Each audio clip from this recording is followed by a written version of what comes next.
Gracias por continuar con la señal de Canal 12. Esta mañana vamos a hablar de los comicios programados para el 4 de marzo de 2018. Vamos a poner, como siempre, algunos puntos en contexto sobre los temas que vamos a abordar. A partir de hoy faltan 131 días para que El Salvador desarrolle las elecciones municipales y legislativas programadas para el 4 de marzo de 2018. Son en total 84 diputados y sus suplentes y 262 alcaldes y sus consejos los que serán electos en ese proceso democrático. Para el tribunal, estos son días de mucho movimiento porque se está organizando todo lo que se requiere para que los salvadoreños acudan a las urnas. Esta semana inició con reportes de que el Tribunal Supremo Electoral no descarta que sea la empresa Smartmatic la que les brinde el servicio de transmisión de resultados electorales preliminares. Pero, ¿qué dicen las autoridades de ese ente colegiado sobre esta posibilidad y sobre todo el proceso de organización? Yo creo que el llamado debe ser a la población, decir que ya el proceso salvadoreño es sumamente complejo, el proceso electoral, y no debemos de desincentivar a la población para poder acudir a las urnas el próximo 4 de marzo. Así de que en adelante estamos iniciando también campañas para poder motivar, para enseñar a la población a votar. Yo creo que esa es nuestra tarea, capacitar y formar para que la población pueda llenar las actas correctamente. Yo le apuesto a esa parte educativa. Sectores políticos cuestionan a Smartmatic por el manejo de las elecciones en Venezuela, donde la propia compañía denunció que el Consejo Electoral manipuló el procesamiento de los votos durante la constituyente. Algunos magistrados consideran normal las críticas porque en las elecciones siempre hay perdedores. Todas las empresas que se dedican a eso van a ser cuestionadas porque siempre van a haber perdedores y el perdedor va a buscar culpables, dijo uno de los magistrados a un periódico. El TSE ha solicitado a Smartmatic aclaraciones, si usará un tipo de internet dedicado de alta velocidad o si usará uno residencial. También han preguntado sobre el personal técnico que aportará la empresa y el que aportará el Tribunal Supremo Electoral. Pero mientras esto sucede, los partidos políticos están haciendo lo suyo. Esta semana han firmado un pacto por la consolidación de la democracia y el sistema electoral de El Salvador. Es importante siempre reiterar el compromiso. Ya la ley nos impone una conducta ética y política correcta conforme a la ley, pero siempre ayuda a reiterar la disposición de cada una de las fuerzas políticas de trabajar conforme a la ley. Vamos a respetar las reglas de la democracia, que es el objetivo de las próximas elecciones, ser respetuoso de las libertades y respetar la democracia en su momento. No es primera vez que vamos a firmar un pacto de esta naturaleza en el cual todos los partidos nos comprometemos a llevar, digamos, la fiesta en paz, a tratar de no ser agresivos. No lo hemos firmado precisamente porque hemos encontrado que el Tribunal Electoral ha hecho una repartición de cargos para lo que es el plagel. Se han repartido entre los 5 partidos políticos que están representados en la Asamblea Legislativa todas las plazas. Así avanzan los preparativos de las elecciones, sobre los cuales conoceremos más esta mañana en la entrevista de Hechos AM. Comenzamos. Como se los anunciábamos, se encuentra con nosotros aquí en Canal 12 el doctor Julio Olivo, presidente del Tribunal Supremo Electoral. Doctor, son días de mucho trabajo, bienvenido a Canal 12 una vez más. Bueno, gracias por haberme invitado y por poder compartir con su audiencia también algunas ideas y reflexiones acerca del proceso electoral salvadoreño.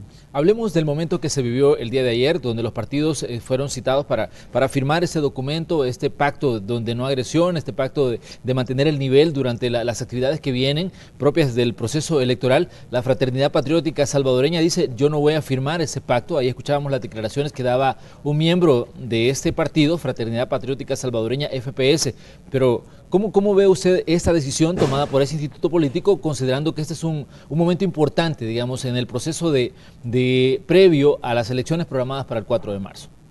Bueno, yo creo que lo importante es que el día de ayer, digamos, de manera conjunta con la Procuraduría para la Defensa de los Derechos Humanos, en presencia también de organismos internacionales como las Naciones Unidas, a través de su representante del Programa de las Naciones Unidas para El Salvador, PNUD, y también en presencia del cuerpo diplomático, de los mismos secretarios generales de los partidos políticos y bueno, de una audiencia bastante selecta. El día de ayer la mayoría, o más bien casi todos los partidos políticos suscribieron un importante pacto, digamos, para la nación. Es un pacto en donde se comprometen a respetar, por ejemplo, derechos fundamentales, derechos humanos, dentro de lo que sería el proceso electoral que culmina pues el 4 de marzo con el día de, ¿verdad?, del 2018. Así es de que decir que lo importante es que los más altos niveles, digamos, de dirección de los partidos políticos lo suscribieron. Eso quizás es un detalle básico, porque estamos hablando de que se están comprometiendo a respetar las reglas del juego. Lamentamos, por ejemplo, que el señor representante de Fraternidad Patriota Salvadoreña, en un acto, hay que decirlo, irresponsable, porque a él se le notificó, aquí tengo el texto del pacto, que él debía firmar, ¿verdad?, y se le envió a cada partido político para conocer de primera mano, igual lo hizo la Procuradora para la Defensa de los Derechos Humanos, que reunió también a los representantes de los partidos políticos, para conocer si estaban de acuerdo con lo que íbamos a firmar. Es decir, él tuvo no menos de 72 horas para haber notificado simple y sencillamente, mire, no estoy de acuerdo por esto, o simplemente, digamos, no voy a asistir al evento porque tengo estos detalles. Yo, como siempre los medios le hacen cortes a las palabras, a veces matan el corazón de las palabras, como lo hace la prensa gráfica y otros periódicos a los que siempre me voy a referir, lamentablemente. Decirle de que este señor tuvo la oportunidad, pero él hablaba de una serie de cuestiones que yo se lo dije, y lo dije en la entrevista que me hicieron, claro, que él tenía el derecho a interponer una denuncia ante el Tribunal Supremo Electoral respecto de las anomalías, porque él mencionó varias cuestiones que dice que están sucediendo. Uno no sabe si él se refiere al tema de cómo se reparten, por ejemplo, los cargos dentro de todos los organismos electorales temporales, en donde ellos no tienen derecho a tener un representante, salvo que en la quinta posición, que va por sorteo, ellos resulten ganadores. Pero no sé si el nivel digamos, de participantes que tiene este partido político da también incluso para poner vigilantes, porque a veces no tienen para poner vigilantes. Entonces, decir que ya por ley está regulado que los 4 primeros cargos, por ejemplo, de los organismos electorales temporales, de la JED, de la GEN, etcétera, y de la JRB, va a los partidos políticos que han obtenido el mayor número de votos. De allí él hablaba en un momento dado también de una cuestión que yo le decía que interpusiera la denuncia, y varios magistrados se lo dijeron. Claro. De hecho, yo lo vi también recibiendo el refrigerio en el evento, es decir, tuvo 5 minutos de éxito, pero luego tomó su refrigerio en el evento y se quedó departiendo con la demás gente, además de tomar la atención de los medios. Cuidado, fíjese que este señor de Fraternidad Patriota Salvadoreña, no sé si por eso hizo este reclamo, porque yo soy serio también en los planteamientos. Claro.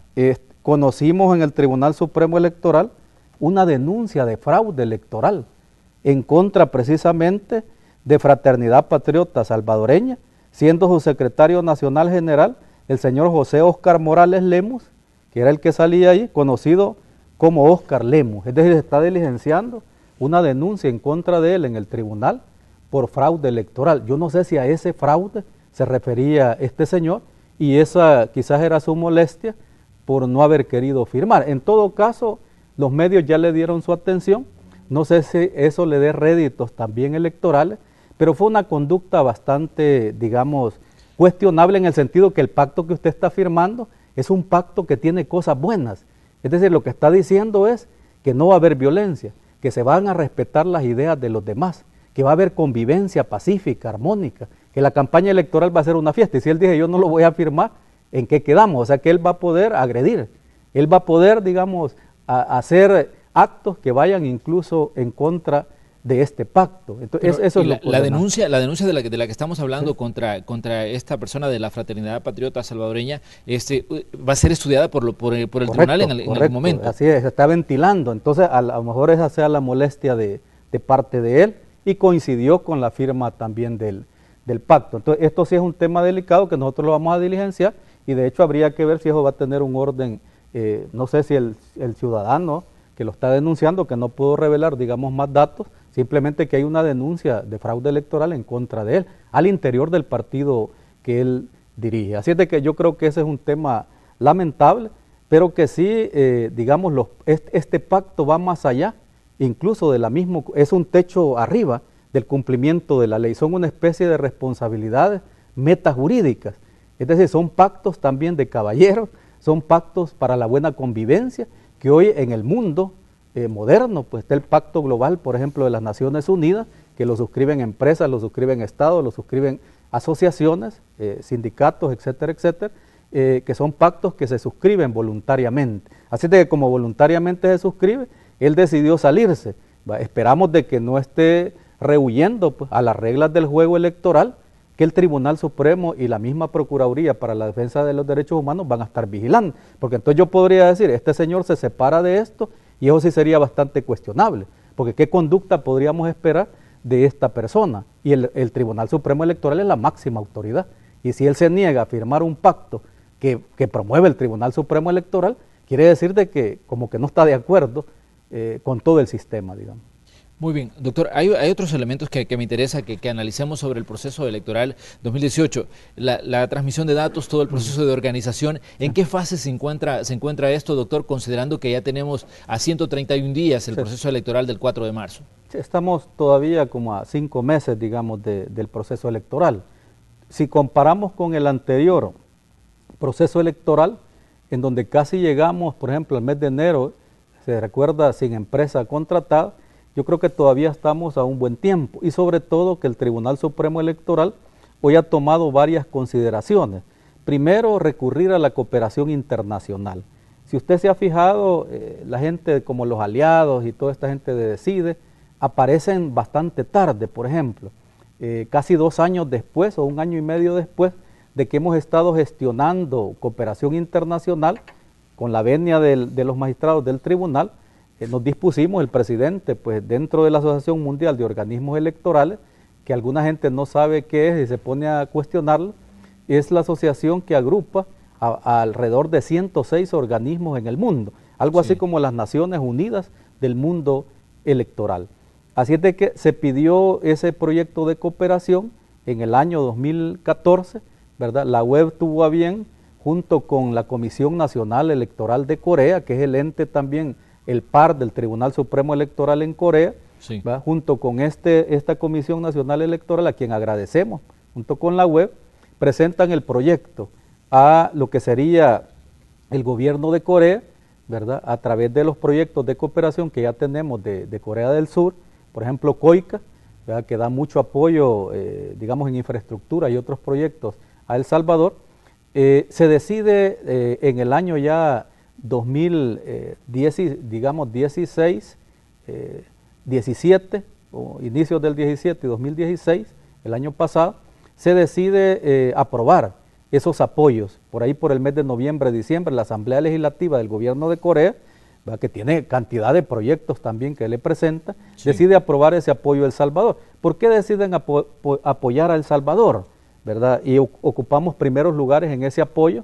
Después sigue Ecuador, después siguen países de África, Kenia, etcétera, etcétera, y hoy Guinea Ecuatorial, que también está siendo apoyada por la Asociación Mundial de Organismos Electorales, deciden apoyarnos debido a los problemas que nosotros describimos en el proyecto que presentamos, en la justificación, problemas que se dieron en el proceso de transmisión y divulgación de resultados. Y como este es el organismo que apoya, ¿verdad?, a diferentes países que han tenido problemas, o sea, establecemos esa justificación y luego aprueban ese apoyo. ¿En qué consiste ese apoyo? Originalmente consistía en que nos iban a proporcionar un escáner, que de hecho conocimos el prototipo en Corea, que era capaz de contar las papeletas, extraer los datos de la papeleta con un software incorporado. Usted le apretaba un botón, ¿verdad? Y de una sola vez con el software incorporado al mismo escáner, transmitía los resultados. Entonces, eso ocasionaba algunas dificultades para nuestros países debido a la mega papeleta que nosotros tenemos, ¿verdad?, que había que reducirla. Claro. Y reducirla implicaba un consenso también de las fuerzas políticas porque el rostro de ellos, el rostro de cada uno de ellos, se pudiera reducir en aras de que encontrar espacio, la papeleta para que introducirla en el escáner, y ese escáner le saca por un lado votos nulos, por otro lado le saca votos blancos observados etcétera, etcétera. Entonces, esa era como una solución a nuestro sistema electoral complejo o complejizado, ya lo dije yo en mi discurso, por la Sala de lo Constitucional o impuesto por los 4 magistrados de la Sala de lo Constitucional, sin el consenso pues de toda la ciudadanía, ni del Tribunal Supremo Electoral, que en privado, cuando discutimos, les deben de zumbar mucho los oídos a los magistrados de la Sala, porque allí también todos los magistrados dicen, te sientes libres pues de decir todas las críticas que pueden a la Sala. Claro, ya en público la conducta de ellos es diferente. Yo trato de manejarme en ese terreno de la sinceridad, ¿verdad? No soy político, así es de que yo puedo decir, tengo esa libertad de decir las cosas en público, aunque me cuido. En el discurso dejé de decir un montón de cosas, como el recurso de amparo que admitió la Sala la misma semana de mi cumpleaños, pues en contra del doctor Julio Olivo y no en contra de todos los magistrados, ¿va? Que esa es otra cosa también que yo dije que un día la iba a contar. El mismo día de mi cumpleaños, la Sala admite un recurso de amparo que lo había guardado desde el año pasado, desde el 2016 lo tenía. Un año y medio, casi un año y poco después, decide admitirlo. ¿Y eso va en contra de su elección como presidente del tribunal? No, es un amparo por violación. Un ciudadano alega que se le han violentado su derecho de petición. Pero lo curioso es que el ciudadano interpone en contra de los magistrados del tribunal, porque yo soy el representante legal del tribunal. Sí. Pero sucede, y debo pensar que no es mala fe de los magistrados que ni siquiera quizás se enteraron de eso, pero los resolutores que también sudan calenturas ajenas y deben de revisar ese escenario, deciden desempolvarlo, ¿ya? Y admitirlo. Me lo notifican el día 26 de septiembre, ¿sí? Me lo notifican el día 26, tengo 24 horas para contestarlo. Esas 24 horas, ¿va? Se cumplían exactamente el día de mi cumpleaños a las 12 del mediodía, con lo que se establece ya una psicología también constitucional, ¿verdad? Interesante también. En todo caso lo admiten solo en contra del presidente cuando el denunciante le dice que va en contra de todos los magistrados del tribunal. ¿Siente usted que este es un mensaje que iba claro y directo para usted en el sentido de la fecha que coincidía? Correcto, más de un año después y luego lo admiten exactamente, ¿verdad? Un día antes de mi cumpleaños me lo notifican a las 12 del mediodía, cuando me estaban partiendo un pastel. Entonces, de todas maneras no me estropearon el almuerzo porque siempre me lo tomé y lo logramos contestar 24 horas después, a propósito de las cosas de la Sala. Pero volviendo al tema que estábamos tratando, decirle de que los escáneres coreanos están completamente aprobados. Y ya comenzaron a llegar, doctor. Usted la última vez que hablamos me dijo 1.800 escáneres son los que nos va a colaborar Corea. Ya ese equipo está viniendo a El Salvador para hacer, digamos, comenzar a aprender a utilizarlo y tener ya claro esto para cómo se va a hacer para el día de las elecciones. Para que les dé un poco más de urticaria a algunos, digamos, que están vinculados con empresas y que quieren seguir haciendo negocios con el Tribunal Supremo Electoral. Negocios beneficiándose, digamos, no negocios, digamos, muy respetuosos de las reglas de competencia. Decir de que los escáneres ya llegaron, yo me he cansado en decir, me quedo ronco, ¿verdad? Al decirles de que es una donación, es decir, es un regalo, ¿verdad? O sea, yo creo que hasta un niño, ¿verdad?, lo puede entender, ¿verdad?, con un mínimo desarrollo, que es un regalo, porque escuché el día de ayer a este señor del ISD también, diciendo que hay algo escondido, ¿verdad? Hay algo escondido en los proyectos que financian a lo mejor a este ISD y todas estas ONGs. Habría que ver qué es lo que hay escondido. No hay escondido nada, es un regalo. Ojalá ustedes pudieran, digamos, ayudar al Tribunal Supremo Electoral con parte del financiamiento que reciben estas ONGs, que tienen que criticar al tribunal y ese es el papel de ellos. Estos escáneres deberíamos de estar muy agradecidos, porque vienen como un regalo, ¿sí? Nosotros bastaba que lo aceptáramos y aún para aceptarlo tuvieron que haber discusiones al interior del organismo colegiado si aceptábamos la donación de los 1.800 escáneres o no, porque la otra decisión era comprárselos a una empresa, ¿sí? Y eso es lo que se ha acostumbrado, comprar, ¿ya?, adquirir y beneficiar a empresas concretas. Y de ese tema, si quiere, podemos hablar más adelante en la aritmética también que existe al interior del Tribunal Supremo Electoral. Pero yo creo que la buena nota es que ya el 19 salieron, ya están en el aeropuerto internacional prácticamente, gracias a la Asamblea Legislativa, y a las fuerzas políticas que se pusieron de acuerdo en aprobar un decreto para hacer una exención de impuestos, ¿verdad? Tanto de los impuestos normales que pagan, como también de los gastos de bodegaje, que implica tener todos esos, digamos, conjunto de escáneres, esa paquetería, digamos, que vienen en un transporte de carga. Y por cierto, el transporte, el flete, también lo cubrió la Asociación Mundial de Organismos Electorales, desde Corea hasta el aeropuerto, digamos, de El Salvador. Yo, en el tema de la austeridad y en el tema de ahorrarnos algunos fondos, estamos tratando de ahorrar lo más que podamos. Es de que 1.800 escáneres, valorados en $1.600.000, ya no se van a comprar. Y eso es algo bueno. Yo creo que cualquiera lo puede entender. Y no le demos, digamos, más vueltas al asunto.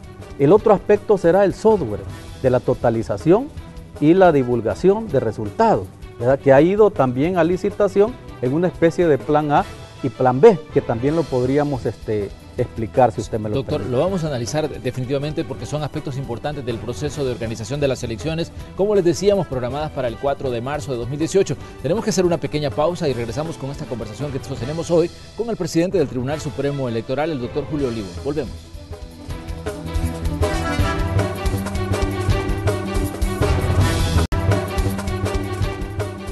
Esta mañana en el espacio de la entrevista de Hechos AM estamos conversando con el presidente del Tribunal Supremo Electoral, el doctor Julio Olivo. Estamos hablando sobre la organización y todo lo que implica el desarrollo de las elecciones del 4 de marzo de 2018. Doctor, hay una serie de elementos que han surgido en las últimas horas y me llama la atención el aspecto de la aritmética que se maneja dentro del Tribunal Supremo Electoral. Hemos escuchado declaraciones de políticos que dicen que, bueno, la derecha se ha tomado el Tribunal Supremo Electoral, que hay dados cargados en el Tribunal Supremo Electoral. Usted es el presidente del Tribunal Supremo Electoral. ¿Qué dice de lo que está pasando al interior del organismo que usted preside?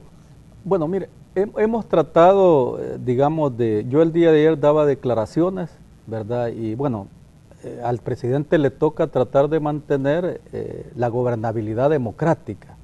De eso hablo yo siempre, de ese concepto, que estaba de decano en la Facultad de Jurisprudencia y Ciencias Sociales, hablaba de gobernabilidad democrática. ¿Qué implica eso? Que debemos de llegar a mínimos consensos sobre diferentes temáticas. Claro, en la universidad era más fácil porque son temáticas comunes.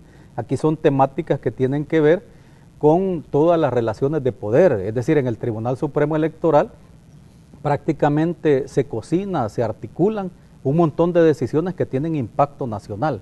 Imagínese usted tener que decidir y culminar, organizar todo el proceso electoral de donde van a resultar electos diputados y diputadas de Asamblea Legislativa, de Parlamento Centroamericano, el mismo presidente de la República. Es decir, que lo tiene que ungir prácticamente el Tribunal Supremo Electoral y entregarle las credenciales. Entonces, hay decisiones bastante importantes, y yo lo decía el día de ayer, que de alguna manera, y la misma aritmética pues, que usted hablaba, al interior del Tribunal Supremo Electoral. ¿Qué venía sucediendo en el Tribunal Supremo Electoral? Porque hay que decirlo, es decir, hay un ambiente, digamos, en el Tribunal Supremo Electoral, diferente al que teníamos a nuestra llegada, que yo comencé a hacer una serie de denuncias sobre una maquinaria que opera al interior del Tribunal Supremo Electoral y que hoy hasta se ríen y es la frase célebre, una maquinaria que se activa y se desactiva con conciencia propia.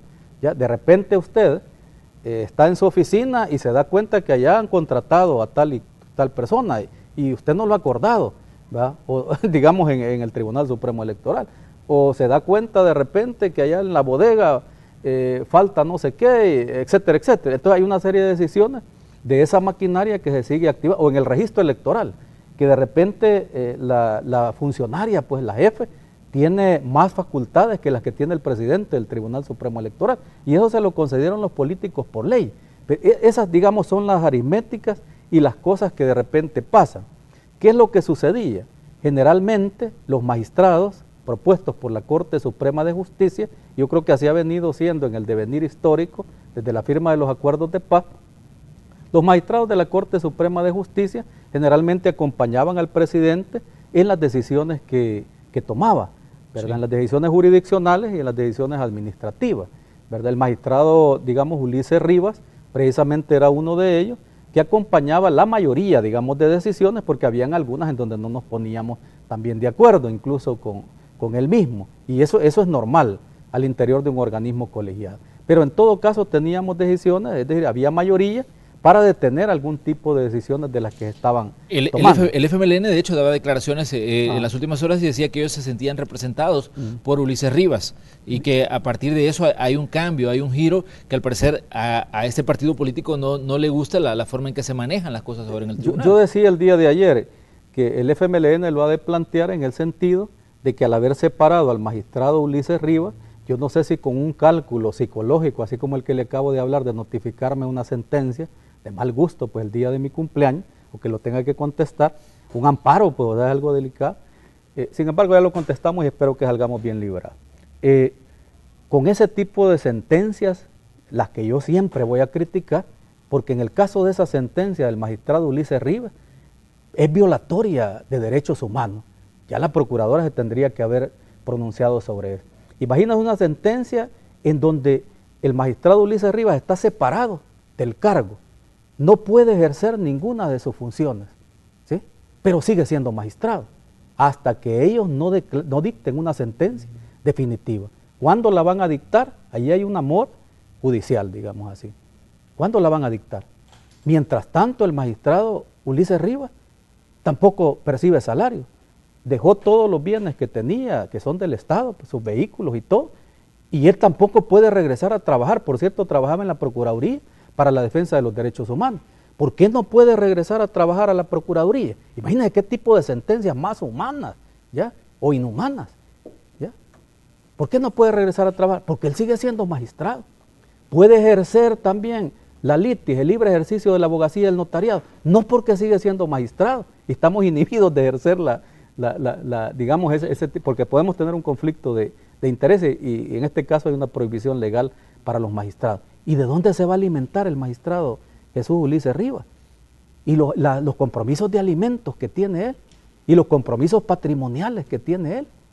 ¿Cómo quedan sus derechos laborales, sus derechos humanos en general? Entonces, a mí esa sentencia en realidad sí me lacera el alma, pero por otra parte, al interior del organismo colegiado, ya las decisiones se toman de otra manera. Aunque quiero decir de que yo he tratado de llevar, si quiere, la fiesta en paz al interior, y los magistrados lo saben muy bien, ¿verdad? De mantener la gobernabilidad, ¿verdad? Pero el 4-1, hay que decirlo, y lo quiero decir categóricamente, a pesar de que nos llevamos bien y comemos y si quiere hacemos bromas, tenemos un aspecto lúdico, pero eso al final a la democracia no le sirve del país, porque usted va a tomar decisiones, imagínese usted, decisiones del 4-1 que le aplican al presidente, que van desde temas que a mí me parece, si quieren, no sé cómo le va a parecer a la población, el líquido pigmentador o la tinta indeleble, imagina, que para mí ya no debería de utilizarse tinta en un sistema, digamos, avanzado como el que nosotros tenemos, pero esa tinta nos cuesta alrededor de $300,000. La mayoría de productos los estamos enviando a Volpros para generar más competencia, más transparencia y precios, ¿verdad?, más bajos y productos de mayor calidad. Más del 60% de productos lo hemos consensuado, y qué bien que lo consensuamos, de mandarlos a Volpros para generar transparencia y que no se diga que Burgos, que Olivo, o que Miranda, o que Telles, ¿verdad?, está contratando una empresa y está beneficiando a una empresa, porque allí se va a generar una competencia. Es el mercado, si quiere, digamos, de productos del Salvador, donde lo hace educación, lo hace el MOP, ¿verdad?, y obtienen también mucha reducción. La tinta me aplicaron el 4-1 para no mandarla a Volpros, cuando todos los productos los estamos mandando. ¿Qué significa eso? ¿Ya? Y yo razono y reflexiono, ¿verdad?, y a pesar de que mis reflexiones pueden estar acertadas, ¿de qué sirve? Si hay 4 votos que me dicen que no lo van a mandar ahí. ¿Ya? ¿A quién estoy beneficiando ahí? Entonces, ese es un tema sencillo, pero usted se va a otros temas que tienen que ver con la columna vertebral también de lo que estábamos hablando de los procesos de transmisión. Sí. Y hoy, después de que salga de acá, tenemos una reunión y vamos a discutir y a lo mejor en el almuerzo ya estemos contentos, pero allí va otra vez el 4-1. ¿Qué sucede? Hay un proceso, por ejemplo, de contratación de empresas que, si bien lo llevamos a Volpros, para dolor también de algunas empresas que antes se les contrataba directamente, lo llevamos a la bolsa de productos, se ha generado una competencia, pero sucede de que tenemos términos de referencias aprobados Y eso lo voy a citar porque ellos mismos lo han mencionado en televisión. Doctor, ¿existe el peligro que se le aplique también el 4.1 en la contratación de Smartmatic? Porque se ha hablado de que posiblemente esta sea la empresa encargada de la transmisión de datos. Pues ahora vamos a discutir sobre ese tema. Y no existe el peligro, sino que esa es una realidad. Ojo, en temas trascendentales van a aplicar el 4.1 y ya lo han aplicado. Y yo se los he dicho. En temas que no tienen a veces ningún sentido, ¿verdad? Hasta para contratar, etcétera, etcétera, se va a aplicar. Pero imagínese usted, y esto sí lo quiero mencionar como prueba. Hay una empresa que para contratar esa tecnología que ellos le llaman en mesa, que yo no voté, por cierto, en esa tecnología, sino que la suplente, digamos, del presidente, magistrada Paz, decir que a la empresa se le había exigido, por ejemplo, no vamos a querer que usted nos dé tecnología o máquinas o aparatos que estén ya desfasados, y le vamos a aceptar a usted que solo tengan 3 años, es decir, que sean equipos recientes. Sí. El Tribunal Supremo Electoral no le va a estar aceptando chatarra. Esa fue la primera condición. Hoy ya se modificó esa condición, porque las empresas están exigiendo, están presionando que usted flexibilice, y ha salido un señor por ahí diciendo que se flexibilice. Pero si yo le pregunto a usted, doctor Julio Olivo, ¿qué piensa de contratar a Smartmatic? ¿Usted estaría de acuerdo? No, pero estoy hablando, si quiere ahorita, del otro 4.1, porque ese no ha llegado todavía. Mejor no sea Nostradamus y no me diga que también se va a aplicar allí. Entonces, ¿qué es lo que sucede? Entonces yo hoy digo, no, empresa, usted puede darme equipos que tengan más 5 años, por ejemplo, sean viejos. ¿Cuántos años van a tener para la elección 2019-2021? Pero no solo eso, le digo que usted va a capacitar en esa tecnología que usted me va a dar para contar los votos cruzados. Usted debe capacitar a empresas. Ahora no, ya le cambié los términos y le digo, no, mire, no hay problema. El tribunal va a capacitar sobre la tecnología que usted me está proponiendo y sobre el uso de los equipos que usted me está proponiendo. Y después le digo a la empresa todavía, mire, en el 4.1, mire empresa, ¿qué le parece si no lo trata a nivel nacional? ¿Verdad? La tecnología que usted va a aplicar, deme, no a nivel nacional, sino que solo 2 departamentos, ¿va? Para que no le salga muy caro. Entonces solo 2 departamentos, después de ser a nivel del territorio nacional. Sí. Y así usted va flexibilizando términos de referencia. ¿Qué es eso? ¿Qué es eso en realidad? Un beneficio para una empresa concreta. Eso se llama derecho a la carta. En eso va a estar en contra el presidente del Tribunal Supremo Electoral, definitivamente. ¿Ya? Así de simple. Muy bien, doctor, le queremos agradecer que ha venido a conversar con nosotros. Obviamente se nos quedan algunos temas en el tintero, pero la invitación queda abierta para usted, para que venga a este espacio siempre a que hablemos del proceso de organización de las elecciones, un proceso importante para todos los ciudadanos y que también hay datos que usted los maneja y nos interesa pues conocerlos. Sí. Así que le dejamos abierta la invitación, doctor, para que nos acompañe en una nueva ocasión aquí en la entrevista de Hechos. Sí, externarle que a cerrar con que estamos trabajando en una serie de puntos. El proceso electoral es complejo. Imagínense, más de 15 programas, desde la logística electoral hasta la transmisión y la capacitación. Si usted ha visto un aula virtual ya funcionando. Sobre esos temas y otros creo que podemos seguir conversando. Claro que sí, doctor, y por hoy le agradecemos que nos haya acompañado en este martes. Cerramos así nosotros el espacio de la